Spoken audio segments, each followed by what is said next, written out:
What's up everybody, I'm Derek, this is Rocking eForge, and today I am answering more questions that I commonly get as a certified blacksmith. The first question for this video is, what is a blacksmith, or what is an anvil? We'll count those as one question. Now, I'm always surprised when I get this question, a little bit of the curse of knowledge, cognitive bias. In my own brain, I've been blacksmithing for about 3 years, so I forget that people don't know the things that I know, so to speak, or at least a little bit about the things that I know. So I'm frequently surprised by the question of what actually is a blacksmith.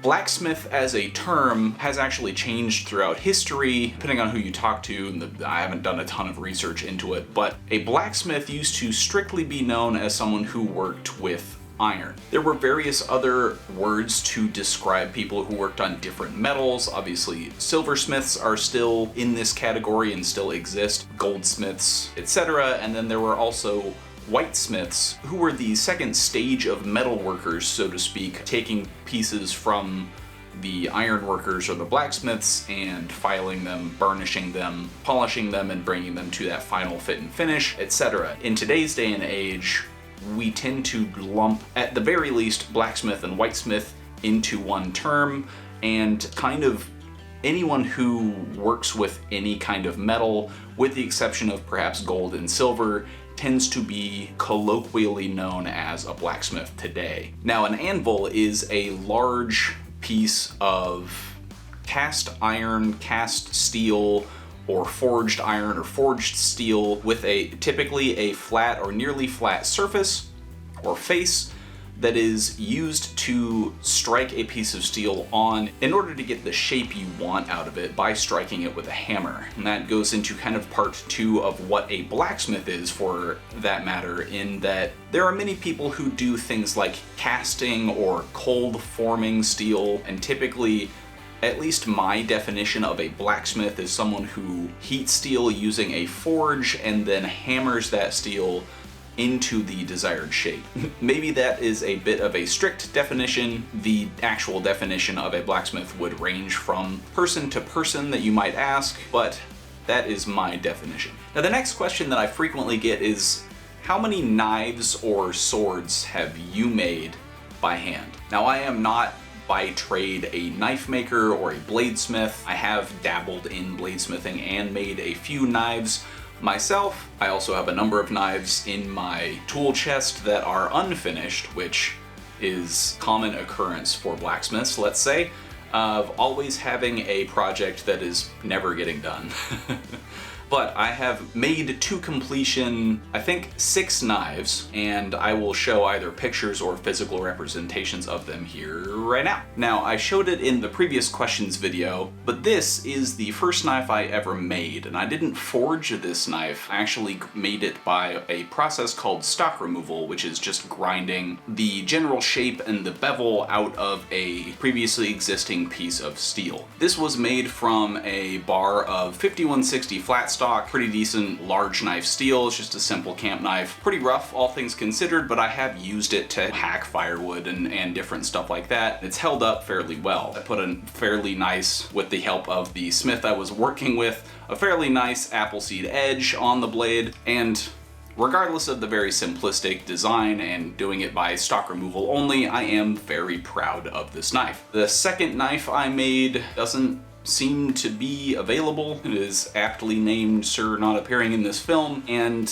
I unfortunately don't think I have any pictures of it. If I do find some, I'm gonna put them right here, and otherwise we're gonna have to move on from that. The next knife that I completed is this knife, which is the first knife I made using a sanmai construction. For that matter, I think this might be the first knife that I ever fully forged and fully finished. I have forged a number of other blades that I just never got back to, stuck in the pile of things that I wanted to get to later and never got around to it. But I believe, and I have to go back and check, I believe this was the first knife that I made on this channel. And this knife was made using a piece of sanmai, the first ever piece of sandmine that I ever made out of a chunk of the USS Narwhal, a fast attack submarine in the United States Navy, and a small piece of 1095 acting as the hardenable core of the blade. The handle is made from zebra wood and brass pins and epoxied all together. It is a full tang construction. It's pretty much perfectly fit to my hand as kind of a small skinner or just kind of general purpose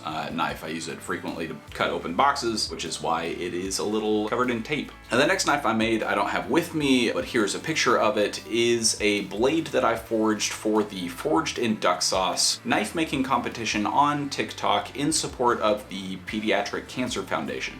Now this knife entered a knife testing competition where they did a hanging rope cut and apple slice and tested the tip resilience by stabbing it into a piece of wood. It survived, but it unfortunately, I failed to get the memo on the length requirements and was disqualified primarily because it was too short. It ended up being auctioned off in order to make money for the Pediatric Cancer Foundation, and I will admit that I purchased it back myself because I wanted to kind of keep the first chef's knife that I ever made. I originally made it in support of this competition and wanted to get it back to kind of have as a memoriam to that first blade that I forged, the first competition blade that I ever forged for that matter. And the most recent or final blade that I forged is actually right behind me, been in all of my videos. This very beefy, thick, simple Bowie camp knife, and this is actually was forged for a different competition, and I might have had the order of the duck sauce knife and this knife swapped. I want to say the duck sauce knife might have been just after this one, like within a week or two finishing. But I made this knife for a YouTube competition, very small creator competition early on my channel in 2 4-hour blocks or an 8-hour period, excluding tempering time. And that was kind of to have our own Forged in Fire style competition between a few makers here on YouTube. And it was an absolute blast, and I learned a ton and realized that that short period of time that you see on the show is in fact very short. If you've never tried to do a timed competition or make a knife within a short period of time, it's very challenging. It really assesses your level of skill very quickly, and time management is very difficult in doing all of the things that you want to do with a knife. That knife is nowhere near perfect, and a lot of that is because I was racing against the clock the entire time. So those are the knives that I've made. I have a whole list of videos on my channel of weird weapons of history that I intend to forge out at some point once I have moved to Washington State and set up my new shop. On that note, I am in fact moving this week. So by the time this video comes out, I will no longer be living in Connecticut. This very bare bones studio setup that I've made is going to go away, and this may be the last time that you see this particular setup. I will be taking some time to travel across the country. I'll be doing a travel vlog on my way, and once I make it to Washington and get to the house that I've purchased, I will be making a small video series on how I set up my shop and then get back into making project videos, which I'm very excited about. So that is what the future of the channel holds. So now the next question that I frequently get asked is, will you make me a knife, a sword, etc.? And given that this is not my full-time job, the answer is typically no, with the caveat of I am making knives to order, so to speak, for select people that have asked me in person, good friends of mine who are commissioning blades through me, etc. But as a rule, I am not making blades or swords, certainly, until I make this more of a career, so to speak. I'm a full-time naval officer about to be a department head on a US naval submarine, and as a result, I don't have a lot of free time.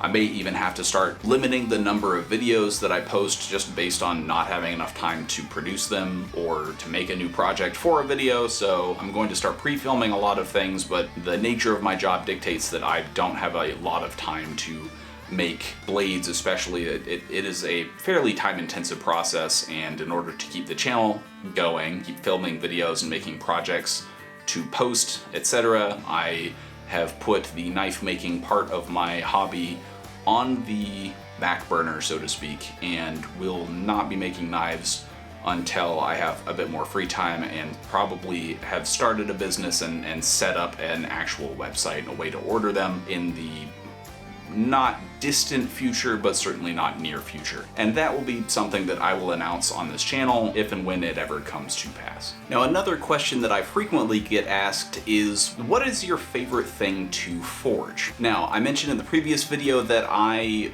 got into the art of blacksmithing because I was interested in edged weapons from movies like Lord of the Rings, video games like Skyrim, things like that. However, when I actually started making things more frequently, I realized that making a knife, as fun as it is, takes a lot of work, and there's a lot more to the process than I ever really anticipated. I then decided that I wanted to make things that would facilitate my blacksmithing, and as a result, I fell in love with making tools. I made this center punch on the channel, link will be up there, and I'm just one of the pieces that I am most proud of. It's held up really well for the nearly year that I've had it and used it, and it's just a tool that I can use on a daily or at least weekly basis, and something that I really enjoy because I made it by heating a piece of steel and hitting it with a hammer, and got this final shape by grinding it to shape and heat treated it, and I did everything myself. So it gives me a certain level of pride to be able to make my own tools that I can use for years and years to come. Also, my most popular video on this channel is the holdfast that fits in the pritchel hole of your anvil. I love making these. They're very simple. The one that I made, this one,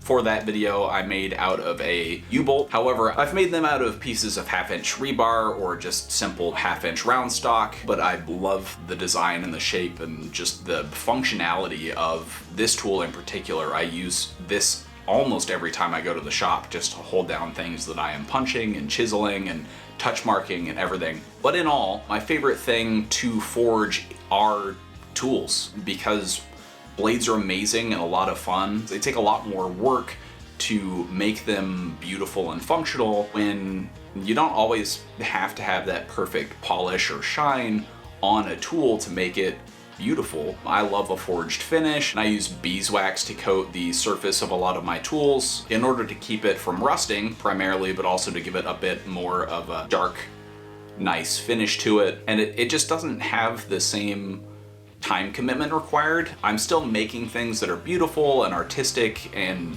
useful. It just brings me a sense of pride and joy, and it's just something I really love. I will eventually start progressing toward making hammers and axes and hatchets and different things like that, but for the time being I am kind of sticking with the punches and chisels because I enjoy making these so much, and the steel for them doesn't cost a ton, so they are fairly cost effective for me. Now these are things I have sold on my Etsy. That link I think is on my channel. It's currently inactive just based on not having access to a forge on a regular basis. And I may get that back up and running when I'm in Washington State, but with how busy I'm going to be on my next phase of naval career, it may remain inactive. So I might do limited runs of tools and do a small set of punches or things in the future. If you're interested in a raffle for a set of handmade punches by me, let me know down in the comments section. Now, the final question or set of questions that I'm going to finish this video off with are, have you seen Forged in Fire, or are you going to be on Forged in Fire,